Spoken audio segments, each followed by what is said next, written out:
ರಾಜ್ಯದಲ್ಲಿ ಭೀಕರವಾದ ಬರ ಇದೆ. ಹೀಗಿರುವಾಗ ನಾವು ಹೇಗೆ 3,500 ಕ್ಯೂಸೆಕ್ ನೀರನ್ನ ತಮಿಳುನಾಡಿಗೆ ಬಿಡಕ್ಕಾಗತ್ತೆ? ಸಿಡಬ್ಲ್ಯೂಆರ್ಸಿ ಇದನ್ನ ಅರ್ಥ ಮಾಡ್ಕೊಳ್ಬೇಕಲ್ಲ. ನಮಗೆ ಹೇಳೋ ಹಂಗೆ ತಮಿಳುನಾಡಿಗೂ ಕೂಡ ಹೇಳಬೇಕು ಅಂತ ಹೇಳಿ ನೀರಾವರಿ ತಜ್ಞರು ರಿಪಬ್ಲಿಕ್ ಕನ್ನಡಕ್ಕೆ ಮಾತಾಡ್ತಾ ಹೇಳಿದ್ದಾರೆ. ರಾಜಾರಾವ್ ಅವರು ಮಾತಾಡ್ತಾ ಹೇಳಿದ್ದಾರೆ. ಕಾವೇರಿ ನೀರು ಹರಿಸುವ ಬಗ್ಗೆ ತಜ್ಞರು ಹೇಳೋದೇನು, ಅವ್ರು ಮಾತಾಡಿದ್ದು ಏನು ಎತ್ತ ಅನ್ನೋದನ್ನ ಅವ್ರ ಬಾಯಲ್ಲೇ ಕೇಳೋಣ ಬನ್ನಿ.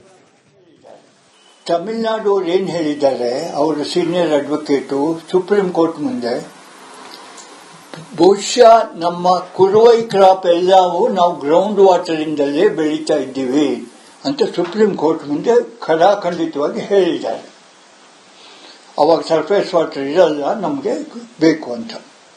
ಸೊ ಹಾಗಾಗಿ ಅದಲ್ಲದೆ ಈಗಾಗಲೇ ಅವ್ರ ಹತ್ರ ಮೆಟ್ಟೂರಲ್ಲೂ ಮತ್ತು ಭವಾನಿವರೆಗೂ ಸರ್ಫೇಸ್ ವಾಟರ್ ಇದೆ. ಸುಮಾರು 40-45 TMC ನೀರು ಸರ್ಫೇಸ್ ವಾಟರ್ ಇದೆ. ಆ ನೀರಿದ್ದಾಗ ನಮ್ಮಿಂದ ಯಾಕೆ ನೀರು ಬೇಕು? ಹೊಸದಾಗಿ ಅಲ್ಲಿ ಹೋಗಿ ಸುಮ್ಮನೆ ಕೂತ್ಕೊಳ್ಳಕ್ಕ ಒಂದು. ಇನ್ನೊಂದು ವಿಷಯ, ಸುಪ್ರೀಂ ಕೋರ್ಟ್ನವರು ಅವರಿಗೆ 10 TMC ಗ್ರೌಂಡ್ ವಾಟರ್ ಯೂಸ್ ಮಾಡು ಅಂದಾರೆ.